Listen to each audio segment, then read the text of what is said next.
nobody wants to be your first, nobody wants to be the one to teach you, but then they all want you to have experience. And it's like, how are you getting the experience if nobody wants to be your first?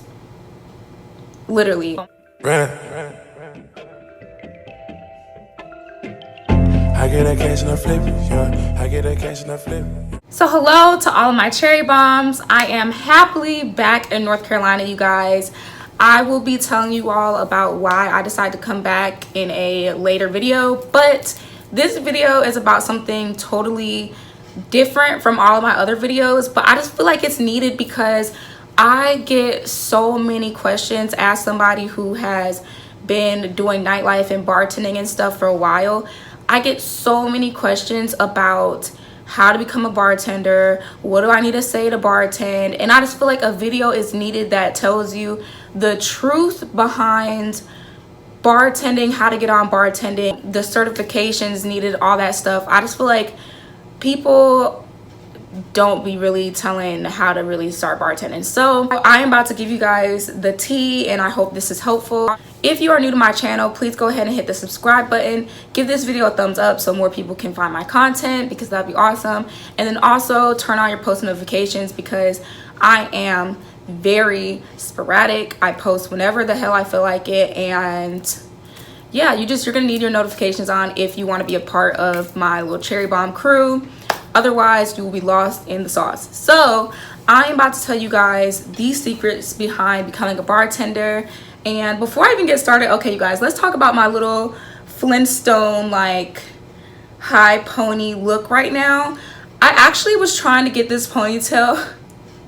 I was trying to get this ponytail a lot lower, and for some reason I could not figure out how to get it to be like shorter and lower. So we have this little like high pony going on right now. That's my vibe for my next couple videos. This hair that I'm wearing is Sealy hair, y'all. This is not sponsored, but I literally just love them. I found them off a video that I was watching from Malibu Dollface. Literally, this was forever ago that I watched this video, and he had the prettiest Sealy hair in, and ever since then I have been so committed to getting Sealy hair because it's the best hair I've ever had. I've had this hair for over a year, and every time I do anything with it, it comes right back to life. It be moving like it's day one. But anyway, that's totally besides the point. You guys, go order hair off Sealy hair on AliExpress. It is worth it. So let's get to this video. So why this video is even titled what it's titled is because, okay, so people have this, I'm not gonna say misconception, because I mean, I do feel like it would probably be beneficial if you had this piece of paper, but at the same time I personally don't think it's beneficial at all, and I'm gonna tell you why. Because so people feel like when you are trying to bartend, you need to go to bartending school, you need to take the little course or whatever, pay your $300 or whatever the case may be, and get your certificate, and then you're just gonna go into the world of bartending. Well, let me tell you, sis, let me tell you for real what's gonna happen. Okay, you're gonna get that piece of paper, you're gonna take it to go to all the little places you want to go to try and bartend at, and you're gonna say, oh, I have my bartending certification, and they're gonna say, oh, well, do you have experience? And you're gonna say no, and then they're gonna say, oh, well, we'll call you back, and you're not gonna get that call. Okay, and I know this from a fact because I have been in the service industry for literally, like, I'm not currently in it, but I've been in the service industry for literally since I think I started when I was 19. I'm now 25, so I have enough experience to where I'm giving you facts, and that's what's gonna happen. Or what they're gonna do is say, oh, okay, well, are you okay with starting off as a waitress or a waiter? And as soon as you say okay, you are sealing the deal to them dangling this dream of you bartending over your head, and you will never get it, or it will take you years to get it. You literally will not get your foot behind the bar for however long, because that's what they do. They will lure you in with the dream of becoming a bartender, because that's what a lot of these places do. And they know that you want it bad enough, and that's why you went and you took the course and everything. And they know that you don't know, that they have no intention of making you a bartender. So what I always tell people, and again, why this video is titled what it is titled, I'm sorry, point blank period. I'm just gonna keep it a buck. I be telling people that come to me saying they want to bartend, I tell them straight up, I be like, sis, you need to lie. You need to lie. You need to tell them, you need to pick somewhere. You need to tell them that you have the experience.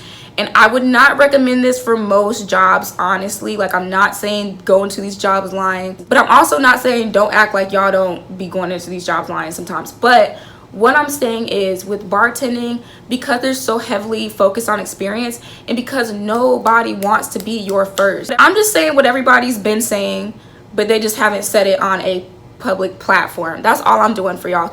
Is none of these companies, when it comes to bartending, nobody wants to be your first. Nobody wants to be the one to teach you, but then they all want you to have experience. And it's like, how are you getting the experience if nobody wants to be your first? Literally, that was my issue when it came to bartending. Even when I was trying to get into waitressing honestly is the same thing. Nobody wants to be your first. It is very rare that people want to be your first. And so because of that, it makes it hard to get your foot in the door sometimes. And when I'm saying this, it's like, don't do it if you've never even set foot in a restaurant before. Like, no, those aren't the people I'm saying, oh, go lie and try to be a bartender. No. But what I'm saying is, if you've been in the industry for a while and you kind of see the ins and outs and you've been wanting to transition into bartending and you're a waitress or waiter and you are looking at a new restaurant, when you get to that new restaurant, finessing is key. Honestly, finessing is key, because if you go in there and you tell them you have no bartending experience, I promise you, you will not bartend. Or I promise you, you will be sitting there 2-3 years in, still not behind the bar.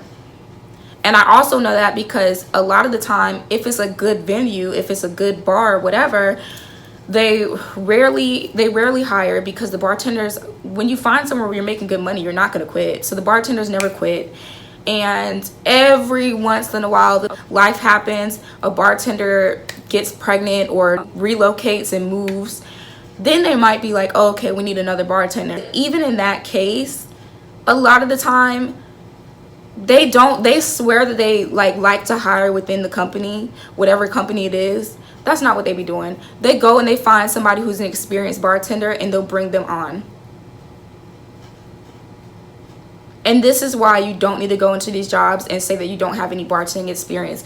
So what I always tell people again is just, sometimes you have to fake it until you make it. Now, I'm not saying that when you do this, I'm not saying that there's no point in doing the course, because the course I'm sure helps you in some aspects. But again, a lot of bartenders I know, most bartenders I know, have never taken a bartending course. Most of them either were lucky enough to where they did work their way up, or they they lied. The course, I'm sure, is good, like when it comes to like pour counts, or when it comes to, say you run out of Hennessy and you want to find something that you can replace that will taste the same as Hennessy. It's good for liquor knowledge, but also at the same time, experience is better for liquor knowledge, if you ask me. When it comes to bartending, a lot of the stuff you learn from experience. Like, a lot of it you learn from experience. Like the drinks that I know how to make, I know how to make them because I've been in venues where I was repeatedly making these drinks. And then not only that, you get a feel for what people order the most often, depending on where you're working at. Like example for me, I bartended at nightclubs, I've done sports bars, things like that. I purposely don't like to work in environments that are super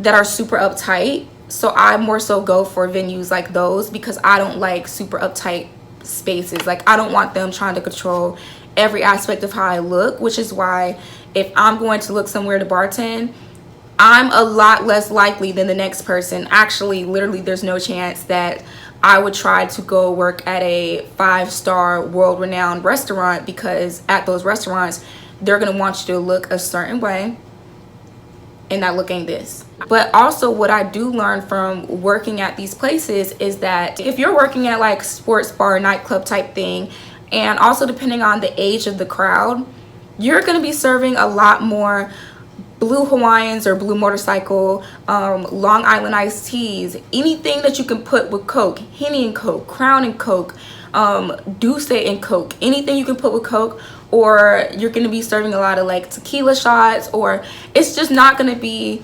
high-end cocktail drinks when you're working with a certain age range. Like, it's just not, because they are not really knowledgeable on liquors and taste of things, because they're more so just looking to get lit. Now, when you work with a more upscale clientele, that's when you get like your martinis or your Manhattans, cosmopolitans, like stuff like that. And even then, it's kind of half and half, because the people who are at those venues too oftentimes as well want like a scotch neat. And neat, for anybody who doesn't know, neat just means no ice. They want more like really expensive scotches, or really high-end bourbons and stuff like that. But all this is stuff that I learned from experience, and I would have never got the experience if it weren't for me finessing my way in the door. When I was at, for example, when I was at Twin Peaks, I was at Twin Peaks 2.5 years, and I knew 6 months in that I wanted to bartend. And we already had girls that were very experienced bartending. They had already been bartending there for years. They had their clientele, and they just weren't trying to let anybody else in the door when it came to bartending. And so a lot of the time with management, it would be, oh, we'll train you on the bar in 2 weeks. We'll train you on the bar this week. Next week, we'll get you started training. And I just kept getting that dangled over my head, to the point where I was over a year in and still hadn't had any bar training. I wasn't being considered to go on the bar. And then not only that, girls were getting hired in to bartend that weren't previously working there. They were hiring from outside, experienced bartenders, to come bartend. And then you have somebody on the inside who is begging you to be on the bar, and it's just not happening. And then also a lot of the time too, when you take these classes on bartending, y'all, a lot of these recipes for the most commonly ordered drinks, all the recipes, they're on Google. And then you can YouTube the pour counts. Like, almost everything is things you can teach yourself these days. We just live in an era where you can teach yourself a lot of things. And I'm only putting out this video because, again, I've just seen so many frustrated people with going place to place to place and being like, oh, I have this certification, but nobody will hire me. And I'm telling them, like, girl, nobody's hiring you because they don't give about the certification. Anybody who works in hospitality knows I'm not flexing right now. Like, I'm not lying. They don't care about the certification.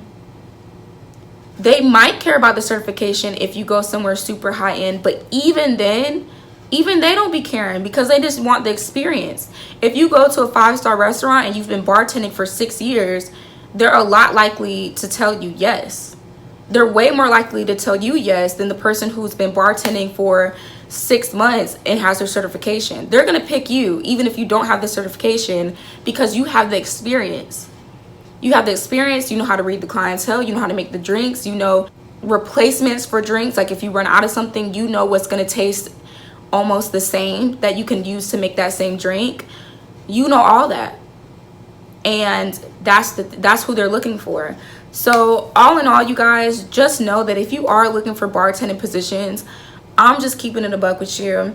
You have a lot more chance of getting the job if you fake it till you make it. For real. So all in all, I hope this video was pretty helpful, and I know I'm probably gonna get a lot of feedback like, oh my god, you are telling people to go. Don't act like y'all some saints out here. And I'm trying to help you get this money. I'm trying to help you live your best life and be successful and make as much money as you can, and not be basically getting teeter-tottered along on a hope and a dream that one day you will be able to bartend. I'm just trying to help you out, sis. I'm just trying to help you out. I'm being honest. Just make sure that you really take the time to study the drinks. Look up the most commonly ordered drinks, and especially every venue, again, is different. Kind of figure out what's the most common drink made at the venue you're trying to work at. What type of place is it? Because that makes a big difference as to what drinks you'll be making, again. And then just make sure that you know the ingredients for all of those drinks. You know the ingredients, you know the pour count, and that you know the glassware. And then they're going to teach you your state's liquor laws, or if you are already in the industry. If you're already in the industry, you already know the liquor laws, because even as a waitress or waiter, you still have to know the alcohol law. What happens if you overserve? You have to know what happens if you serve somebody underage. All those things, if you are in the hospitality industry, you're already going to know it. You're literally already going to know it. So because of that, if you do want to go to the next step and bartend, just make sure you know the drinks. Make sure you know the liquor laws, the drinks, and the glassware, and the type of clientele. Don't say I never gave y'all shit. Don't say I never gave y'all anything. So anyway, that is it for this video. I hope this was helpful. Please go ahead and like, comment, and subscribe, and I'll see you guys in my next video. Bye.